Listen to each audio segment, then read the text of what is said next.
राजनीति, आंदोलन, किसान, करप्शन, गरीबी, इन सभी मुद्दों पर आवाज उठाएगा अब तक न्यूज इंडिया। सत्ता के आगे जब भी सवाल कमजोर पड़ने लग जाए तो सवाल उठाने पड़ते हैं। बोल के लब आजाद है तेरे, बोल के सच जिंदा है अब तक। मेरा काम किया है, ये शहर का बड़ा नुकसान हुआ है और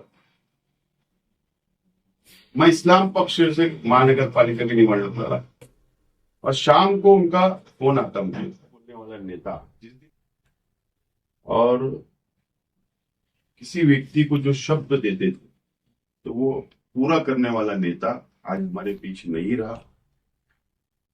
मुझे बहुत दुख है, मेरे परिवार को, मालेगांव शहर की जनता को।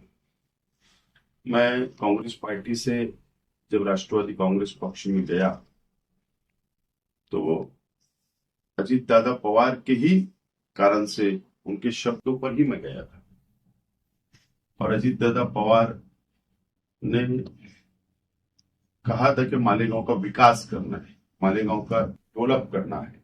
इस मुद्दे पर मैं गया था। जब महायुति के साथ अजीत दादा पवार शामिल हुए, महायुति के साथ गए, तो मेरे लिए बहुत बड़ी चिंता की बात थी।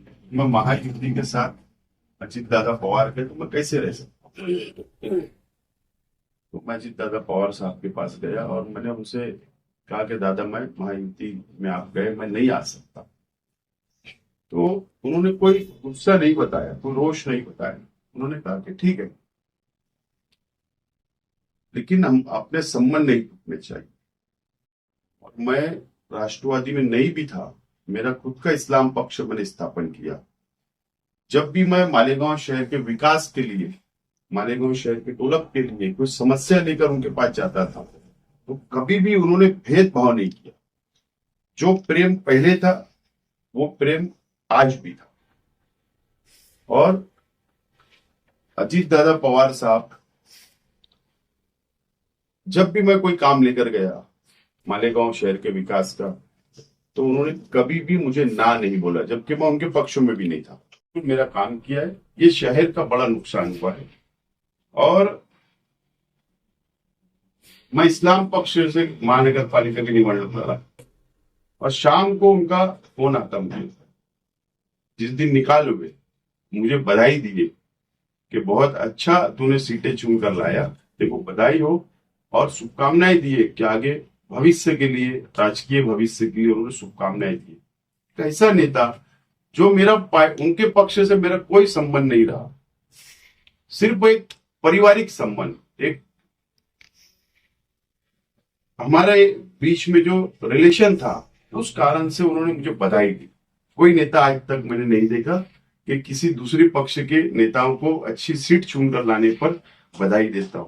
तुबा कॉस्मेटिक कंप्लीट स्किन सॉल्यूशन आपके लिए लाया है धूप से बचाने वाली डे क्रीम, सौंले चेहरे को गोरा करने वाली नाइट क्रीम, फुंसियों के लिए TC skin cleaner and serum, सर्दी में जिल्लों को ताजा रखने वाला मॉइस्चराइजर, 7 दिनों में गोरा करने वाली क्रीम, आंखों के नीचे कालापन को दूर करने वाला टीसी डार्क वे सीरम, हाथ और गर्दन का कालापन दूर करने वाला साबुन। हमारा पता याद रखें, कुसुम्बा रोड, औलिया मस्जिद के सामने, Tuba cosmetic complete skin solution. Maharashtra के उप मुख्यमंत्री और जमीन से जुड़े हुए जननेता श्रीमान अजीत दादा पवार, इनका एक विमान के एक्सीडेंट में बहुत ही दुखद निधन हुआ है। इसकी वार्ता आने के बाद समूचे महाराष्ट्र में बहुत ही दुख का वातावरण तैयार हुआ है। हम सभी के लिए इस प्रकार के जननेता को खोना एक अपरिमित इस प्रकार की हानि है। व्यक्तिगत मेरे लिए वो एक बहुत ही दमदार और दिलदार इस प्रकार के मित्र थे और हम दोनों ने साथ में काफ़ी संघर्ष का काल भी देखा है और अब दृढ़ता के साथ महाराष्ट्र के विकास में जब वो योगदान दे रहे थे और एक बहुत लंबी पारी वो खेलेंगे ऐसी परिस्थिति थी, ऐसे समय उनका निकल जाना, मैं ऐसा मानता हूं कि इसके लिए हमारे पास कोई शब्द भी नहीं है। और उनके परिवार पर और उनका जो बृहद परिवार है राष्ट्रवादी कांग्रेस पार्टी, उसके पदाधिकारी कार्यकर्ताओं पर ये जो दुख आया है, ये सहना बहुत कठिन है। इस दुख की बेला में हम सब लोग उनके साथ में हैं।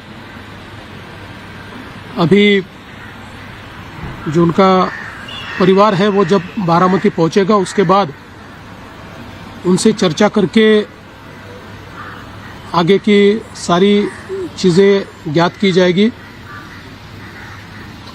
मैं उप मुख्यमंत्री एकनाथ जी शिंदे, हम सभी लोग अभी कुछ समय में बारामती जाएंगे और उसके बाद आगे की चीज़ें आप तक हम पहुंचाएंगे।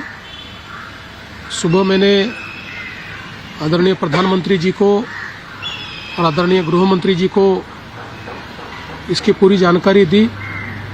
उन्होंने भी इस घटना पर बहुत दुख व्यक्त किया है। सभी लोग एक प्रकार से शॉक में हैं और अब आगे की जो भी कार्रवाई है वो जैसे तय होगी वैसे आप लोगों को बताया जाएगा।